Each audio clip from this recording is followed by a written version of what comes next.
Assalamualaikum warahmatullahi wabarakatuh.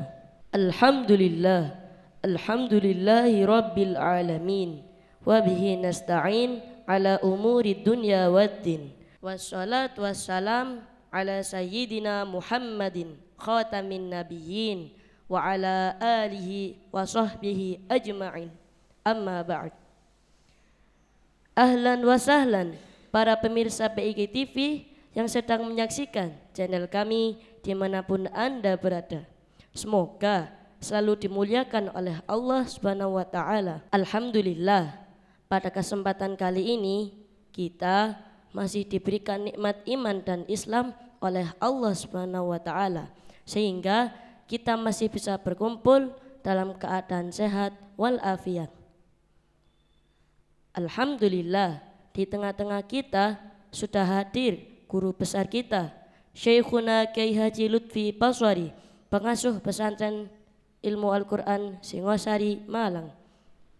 Matta'anallahu bituli hayatihi syarifah. Amin. Baiklah, sebelum kita tanya-tanya kepada beliau, ayo ajak keluarga dan kerabat Anda semua agar tidak ketinggalan akan ilmu-ilmu yang bermanfaat yang akan kita tanyakan kepada beliau nanti. Assalamualaikum Pak Kiai. Waalaikumsalam warahmatullahi wabarakatuh. Kaifa halukum? Saya sehat, alhamdulillah. Senantiasa mendapatkan doa dari kalian. Alhamdulillah, terima kasih. Alhamdulillah. Semoga dan pertemuan kali ini bisa menambah manfaat dan keberkahan dalam kehidupan kita semua. Amin ya rabbal alamin. Pak Kiai, baik. Saya mau bertanya, baik. Bagaimana hukum seorang istri yang mengambil uang suami tanpa sepengetahuan suami dikarenakan untuk jarang memberi uang untuk kebutuhan? Seorang istri mengambil uang suaminya tanpa izin, ya tergantung. Kalau suaminya pelit, ya boleh. Suaminya pelit misalnya, ya. Gak pernah ngasih maisha atau nafkah, atau suka memotong nafkah yang semestinya, maka istri itu boleh mengambil uang suami tapi untuk sekedar kebutuhan, begitu ya, bukan untuk main-main. Itu kalau suaminya pelit. Tapi kalau suaminya sudah sesuai dengan kesepakatan, sesuai dengan kaidah yang umum gitu ya, maka istri mencuri atau mengambil uang suaminya ya dosa, gitu, nggak boleh. Jadi antar suami istri itu biasanya sudah ada dinamika, gitu ya. 1 bulan sekian dan itu cukup tergantung dari kebutuhan masing-masing. Biasanya begitu. Kalau suaminya lalai, ya kemudian kebetulan suaminya itu menaruh dompet misalnya di satu tempat, kemudian diambil oleh istrinya sesuai dengan jatah bulanan, maka boleh. Tapi kalau istri itu mengambil uang suaminya untuk keperluan yang tidak misalnya, kan mungkin terjadi. Misalnya dibuat untuk belanja yang tidak diperlukan karena hanya hobi saja gitu ya, tanpa izin suami. Ya istrinya dosa, termasuk istri yang durhaka, begitu. Jadi tergantung ya situasinya ya. Sama juga dengan anak kepada ayahnya lah gitu. Tatkala seorang ayah sudah memberi nafkah kepada anaknya dengan lumrah ya, pada umumnya dan cukup, maka anak tidak boleh mengambil apapun dari uang orang tua atau ayahnya. Tapi kalau misalnya itu seorang bapak tidak bertanggung jawab terhadap anaknya, sehingga anaknya itu sampai hampir mati kelaparan, sedangkan ayahnya ini punya uang bahkan berlebihan, maka anak itu berhak mengambil harta orang tuanya sekedar untuk keperluan makan agar tidak kelaparan, begitu ya. Jadi kita juga harus bijak. Kita sebagai apa? Kalau kita sebagai suami harus bijak di dalam menyikapi istri dan anak kita. Bagi para istri pun harus bijak bagaimana menghadapi suami sekaligus menghadapi anak-anaknya. Seorang anak pun harus bijak bagaimana cara menghadapi kedua orang tuanya, gitu ya. Tatkala orang tuanya sudah memenuhi kebutuhan, makan semua sudah, sandang pangan lah gitu ya, sudah semuanya, pendidikan sudah, maka berdosa. Bahkan dosa besar seorang anak kalau mencuri uang atau harta milik ayah dan ibunya. Begitulah kurang lebih. Tapi kalau semua dilakukan dengan bijak, insya Allah dalam satu keluarga ini akan menjadikan keluarga yang sakinah, mawaddah dan rahmah. Begitu ya. Hai. Pak Kiai, apa arti jika kita bermimpi seorang ulama seperti Abuya Said Muhammad bin Alwi Al-Maliki, Kiai Haji Hashim Asy'ari atau ulama yang lain? Mimpi bertemu ulama, gitu ya. Seperti mimpi bertemu dengan Abuya Said Muhammad Alwi Al-Maliki, guru saya ya, yang ada di Mekah. Yang banyak masyarakat dan umat hampir seluruh dunia lah yang Ahlussunnah wal Jamaah meyakini bahwa beliau adalah seorang waliun minal aulia, kekasih Allah. Kemudian juga mimpi siapa tadi? Kiai Haji Hashim Asy'ari, seorang yang soleh, alim, wara'. Beliau adalah pendiri Nahdlatul Ulama. Kemudian ada orang bermimpi, maka dikatakan ar-ru'ya as-sholihah tasurru wala tahurru. Mimpi yang solihah atau yang baik itu tasurru, sangat menyenangkan, wala tahurru, dan tidak menipu. Jadi mimpi itu ada dua ya. Ada mimpi yang sekedar bunga tidur, itu tidak punya arti. Tapi ada mimpi yang benar-benar ini solihah. Solihah itu mimpi yang baik. Bahkan di antara dari cara-cara kenabian para nabi zaman dahulu kala itu juga lewat mimpi. Sebagaimana yang sangat masyhur riwayat mimpinya Nabi Ibrahim menyembelih Nabi Ismail sebagai putranya, ya kan? Itu juga lewat mimpi. Sebagian dari peristiwa kenabian yang lain juga lewat mimpi. Nabi Yunus alaihissalam pentakwil mimpi, demikian dan seterusnya. Jadi mimpi itu tidak bisa dipermainkan ya, enggak boleh. Maka haram kalau seseorang bercerita pura-pura mimpi padahal dia tidak mimpi. Misalnya ya, saya anggap semalam saya tidak mimpi ayah saya, gitu ya. Tapi karena saya kepingin bergaya, saya mengatakan semalam aku bermimpi ayahku yang ceritanya begini begitu. Ini haram, dosa, ya, tidak boleh sama sekali, jelas. Nah, adapun kalau mimpi-mimpi biasa, ya banyak orang sering mimpi, ya. Ini ya namanya bunga tidur.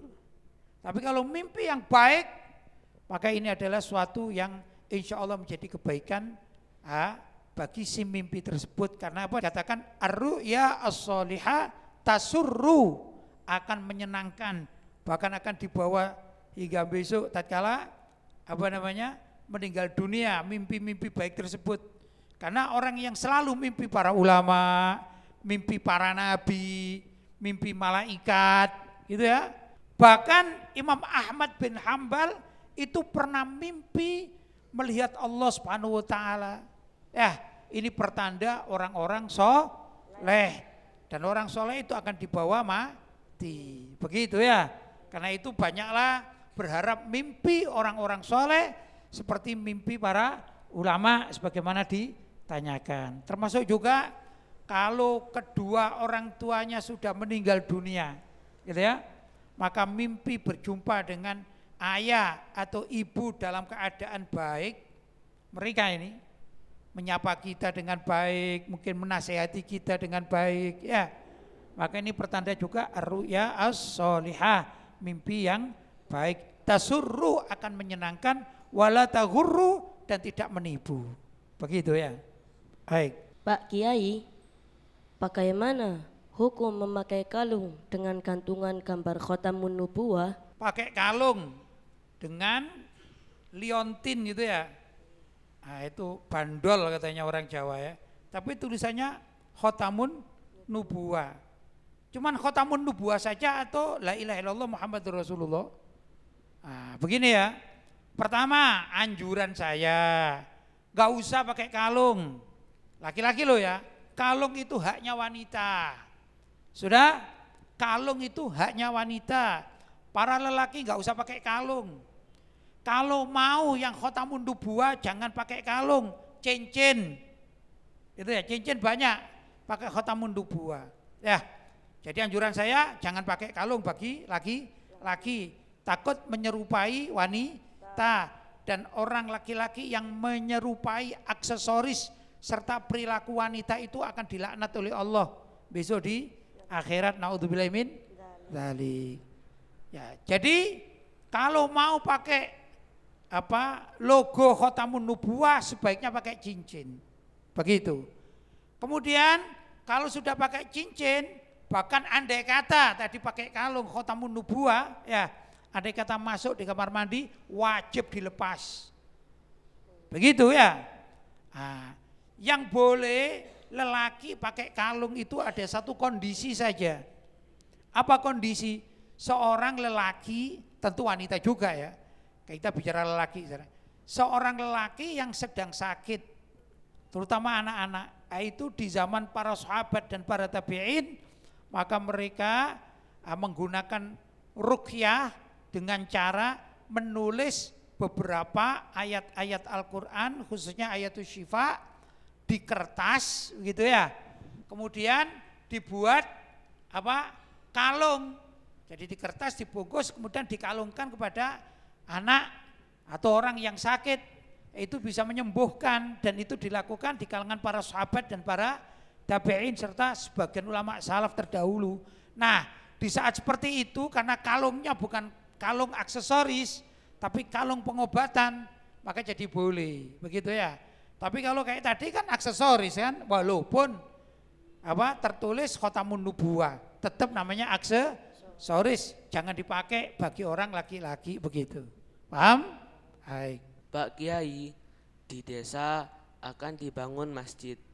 Hari apakah yang bagus untuk meletakkan batu pertama dalam pembangunan masjid?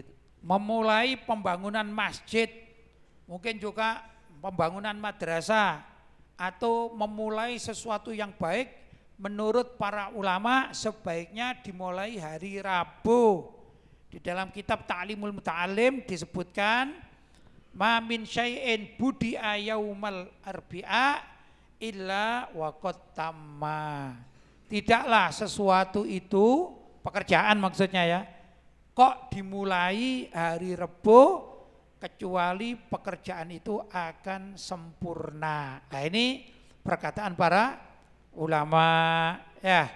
Jadi kalau tadi pembangunan masjid hendaklah mengambil hari Rabu. Ini anjuran ya dari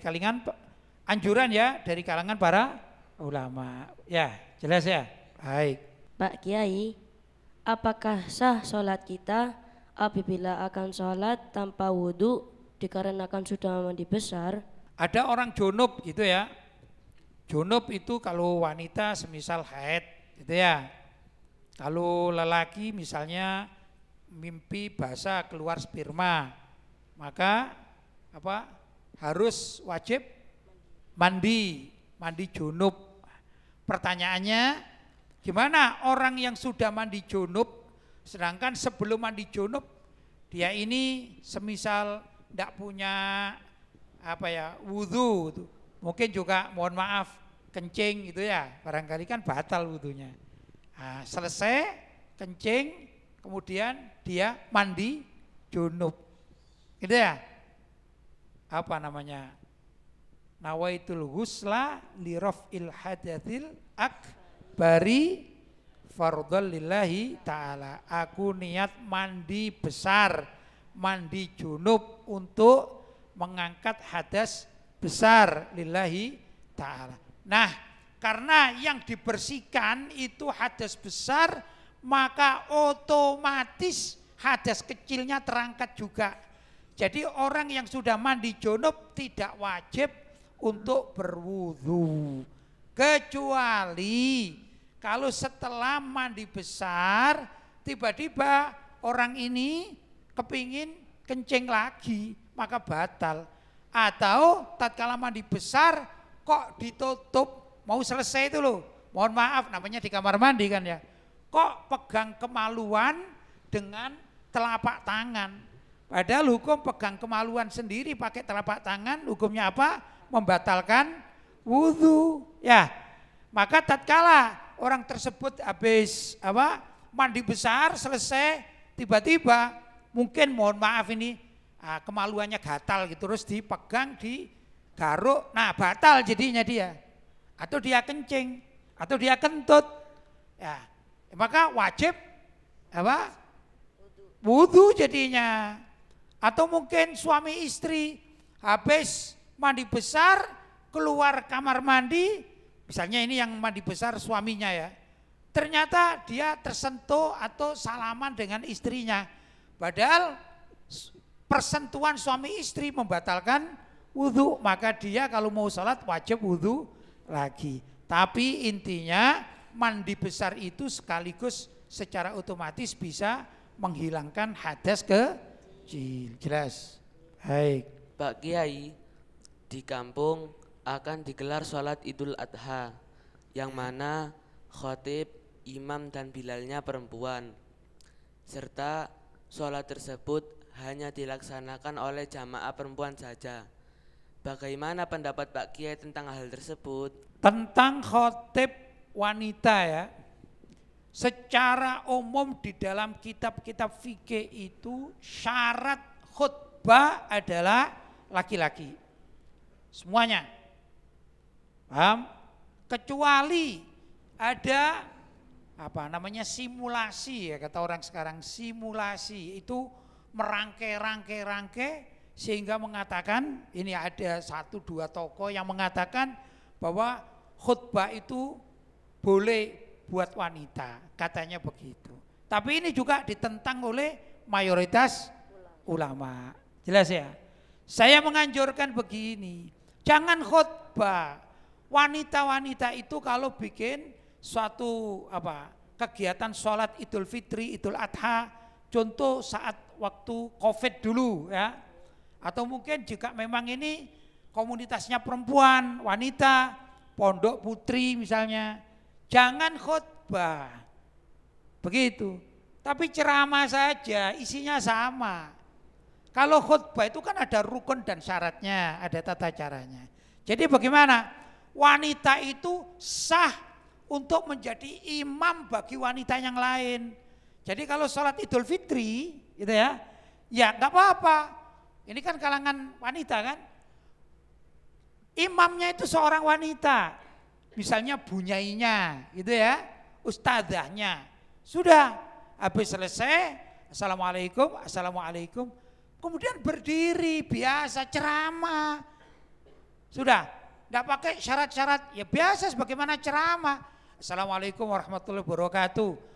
Anak-anakku, para jamaah yang dimuliakan oleh Allah, hari ini kita sedang melaksanakan hari raya Idul Fitri, Idul Adha, tapi dalam bentuk ceramah, bukan khutbah pakai mimbar, pakai tata cara seperti orang laki-laki khutbah Jumat gitu. Ya, ini yang menjadi permasalahan dan banyak diingkari oleh para ulama. Yang terkuat bisa dikatakan jumhurul ulama melarang seorang wanita untuk khutbah sebagaimana orang laki-laki khutbah, entah itu khutbah Jumat, Idul Fitri, Idul Adha, sholat istisqa, ini melarang wanita untuk berkhutbah. Tapi kalau itu di kalangan wanita sendiri, bolehlah seorang wanita berceramah di depan sesama wanita. Jelas ya? sekaligus saya menganjurkan kepada ustadzah-ustadzah ya, dan juga bunyai-bunyai. Ini kalau bisa para da'iyah ahli dakwah dari kalangan wanita itu jangan ceramah di depan komunitas laki-laki atau komunitas campuran laki-laki dan perempuan. Aib, kurang bagus ya. Ajarilah masyarakat seperti apa keadaan zaman dahulu kala, komunitas wanita-wanita, komunitas laki-laki jangan campur aduk ya. Kalau ada komunitas bersama, hendaklah yang ceramah itu yang laki-laki, jangan yang perempuan. Jelas? Baik. Alhamdulillah, tanya jawab santri PIK sudah selesai. Insya Allah akan kita sambung pada episode selanjutnya. Terima kasih kepada para pemirsa dimanapun Anda berada, yang senantiasa menyaksikan tanya jawab kami hingga akhir. Semoga apa yang telah disampaikan oleh narasumber kita, beliau Syekhuna Kiai Haji Lutfi Basori, bermanfaat bagi kita semua di dunia dan akhirat. Dan semoga beliau senantiasa diberikan kesehatan dan umur yang panjang, sehingga bisa membimbing kita di dalam mempelajari ilmu agama yang bermanfaat di dunia dan akhirat. Amin ya rabbal alamin. Jangan lupa tetap dukung channel kami dengan cara like, komen, subscribe, dan share sebanyak-banyaknya agar tidak ketinggalan video-video kami yang terbaru. Sekian dari kami. Bila ada kurang lebihnya, mohon maaf yang sebesar-besarnya. Wassalamualaikum warahmatullahi wabarakatuh.